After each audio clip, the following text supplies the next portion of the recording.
Today, I'm going to explain the movie, The Wall, released in the year 2017. The movie opens up around the year 2007 in Iraq after President Bush declared the end of the ongoing war between Iraq and the USA. Despite the end of the war, U.S. Army Staff Sergeant Matthews and his spotter, Sergeant Alan Isaac, are sent to a pipeline construction in a deserted place in Iraq.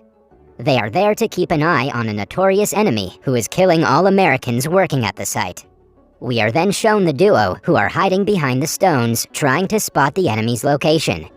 In the scorching sun of the desert, the duo have already spent more than 20 hours trying to find the suspected sniper. After patiently waiting for several hours, Matthews starts growing impatient, claiming that there are no Iraqi soldiers on the site.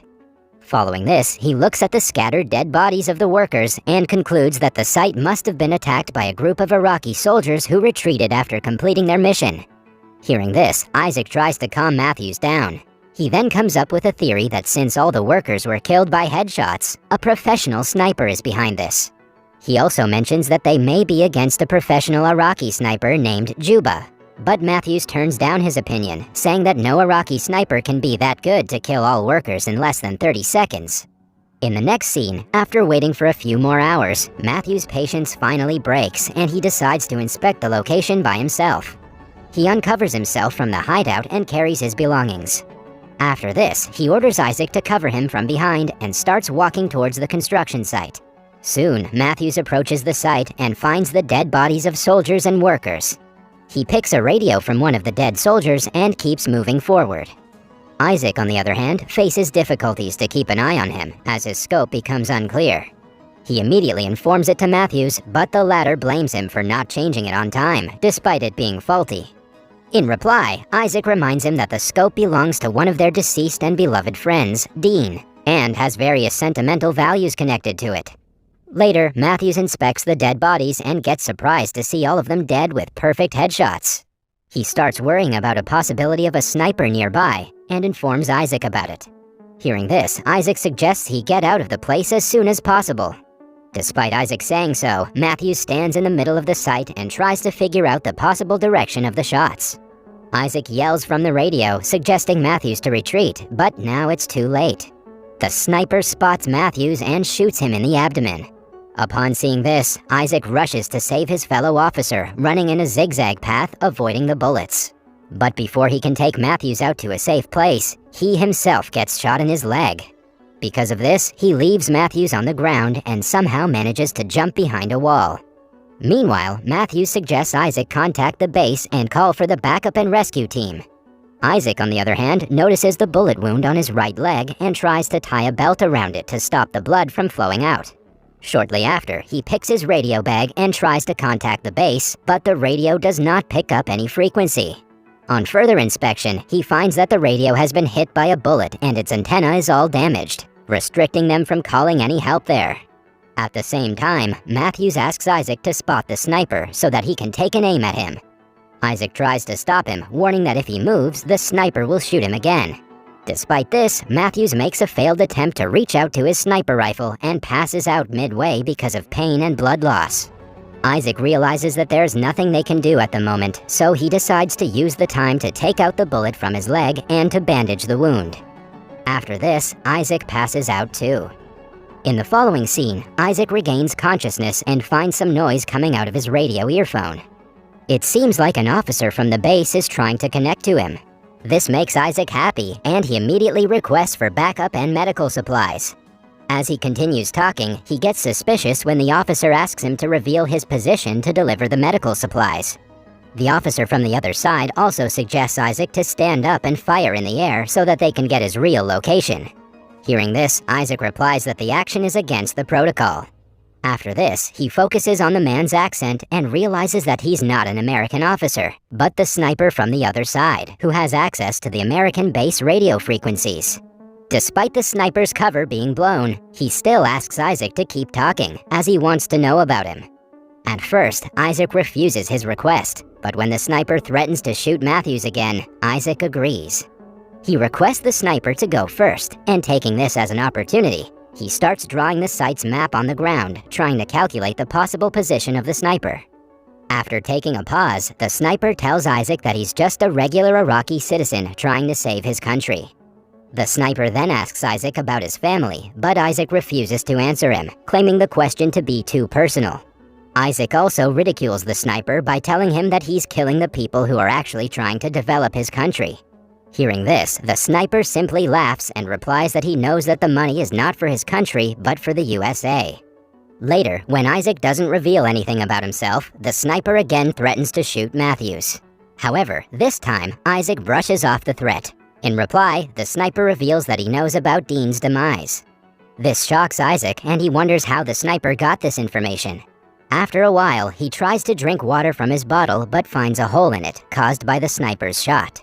The sniper is also aware of Isaac's situation as he reveals that he intentionally shot Isaac's water bottle, the radio's antenna, and his knee.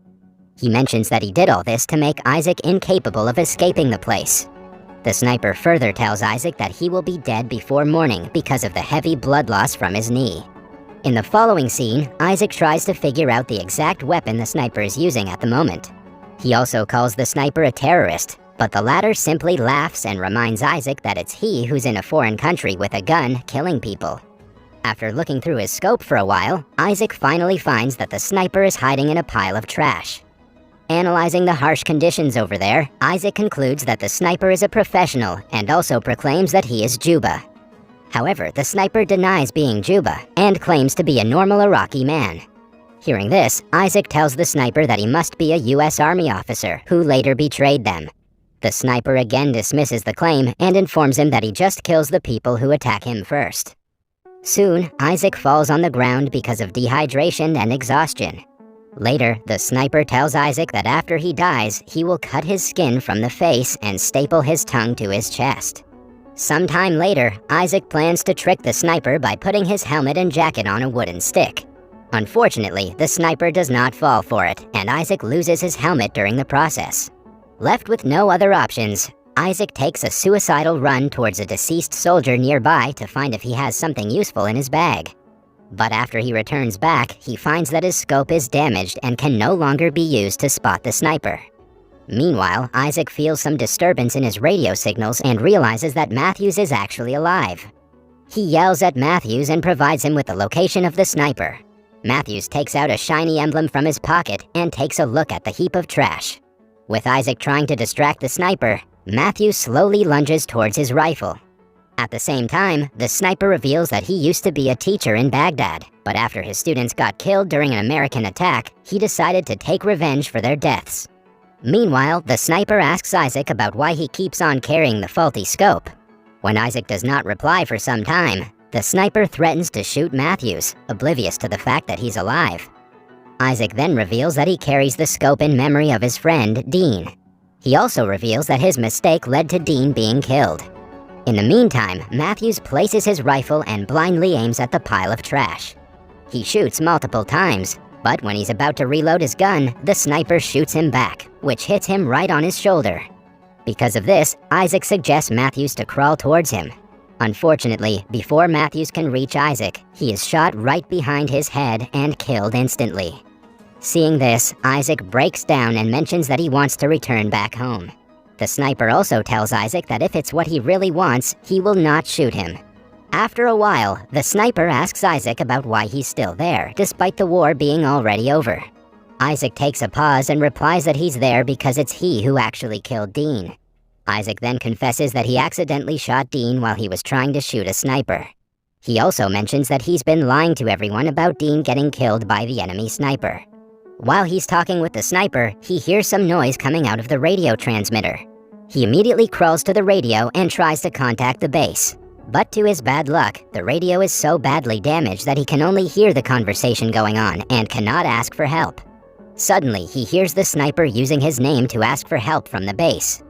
It finally dawns on Isaac that the sniper has been contacting the US base and asking for additional help all this time. He tries to interrupt the conversation, but fails every single time. In the next scene, Isaac wakes up with a crow picking his leg wound. He somehow manages to drag Matthews' sniper rifle and aims at the sniper hiding in the heap of trash. Just then, he notices helicopters approaching, and to reveal his location, he pushes down the wall in front of him. The sniper also tries to spot Isaac, but due to the dust from the falling wall, he's unable to locate him. After getting the sniper's location, Isaac also takes a shot, but cannot confirm if his shot hit the target or not. To find out, he stands up from his position, but surprisingly, he is not shot back by the sniper. As a result, he thinks that his shot was accurate and that the sniper is either hurt or dead. Soon, the helicopters land behind him and the soldiers carry him in a stretcher. Isaac tries to inform them about the hiding sniper, but is unable to communicate with the officers properly. After the helicopters take off, the sniper suddenly starts shooting the soldiers one by one. Before Isaac can warn soldiers about the sniper, the pilot gets shot and the helicopter goes down, crashing on the ground and killing everyone on board. In the last scene, the sniper calls the American soldiers' base and asks for another rescue team, disguising himself as an American soldier.